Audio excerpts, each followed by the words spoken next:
Hello everyone, this is Kevin Bendezou of RTF and today I'll be giving a short review of the recently released anti-hero blockbuster Venom. This video is more or less off script and I'll be giving my initial thoughts on the film. I'm not going to be giving any major spoilers in case anyone hasn't seen it, so I'll just be focusing on the film as a whole.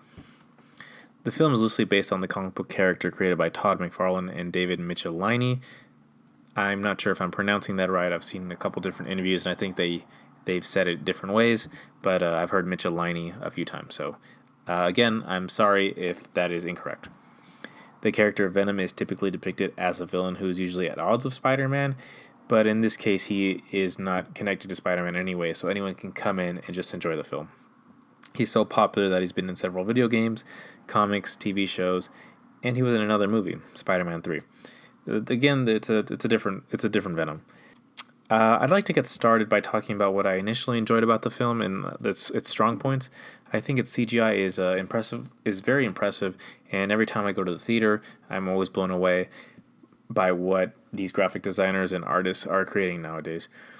Although I think that too much CGI can be a problem, and the film kind of suffers from that a little bit because it sort of becomes too much of a spectacle by the end of the film where I don't really take it seriously. But I think it stays lighthearted enough where I think most movie-going audiences will enjoy that sort of melodramatic battle between Venom and his nemesis. Again, I think the CGI was very impressive, and anything just involving Venom when he first gains the suit showcases his powers and looks very impressive to me, and it sort of results in some funny moments, which I think is another strong aspect of the film, the humor. Most of the humor comes through exchanges between Eddie Brock, played by Tom Hardy, and Venom. Venom is the alien who actually bonds with Eddie. In the film, it's depicted as just this black gooey thing that attaches to humans and creates a host-like scenario where the alien needs the human in order to survive. That's why Eddie always refers to himself or to Venom as we instead of I, because there are two people there. That's another famous reference to the comic books where Venom always refers to himself as we.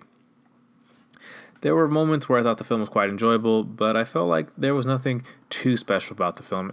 And by that I mean, by the end of the film, I felt like it was a pretty generic action blockbuster. The tagline for the film is "The world has enough superheroes," and I think this film helps prove that. Just because he is labeled with the status of anti-hero doesn't make him automatically interesting.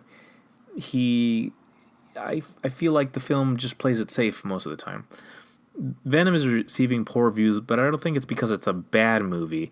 I think it's because it's an average movie, and sometimes being average can be worse than poor for some people, because it just makes it so much less memorable. Again, it's a fun movie. It's just, it doesn't present many new elements to movie-going audiences. But most people aren't looking for anything new. They're just looking for an enjoyable time. So I think in that regard, Venom is very successful. Again, I don't think the film was bad. I just think it made a lot of safe choices, which means it's kind of forgettable. If you're looking for a good time, then I would recommend you check it out. It's obviously very successful. As I'm recording this, the film has grossed over $205 million worldwide. And from what I've read, that's about double its budget in the opening weekend, which is great because it's going to continue to dominate at the box office because it doesn't seem like there's much competition. Very successful film. So maybe I don't know what I'm talking about. Maybe I do. Anyways, just let me know what you guys think. And if you enjoy this, please ask for more modern day reviews because I love going to the theater and I always have my opinions to share. Yeah, thanks a lot, guys, and I'll talk to you later. Bye.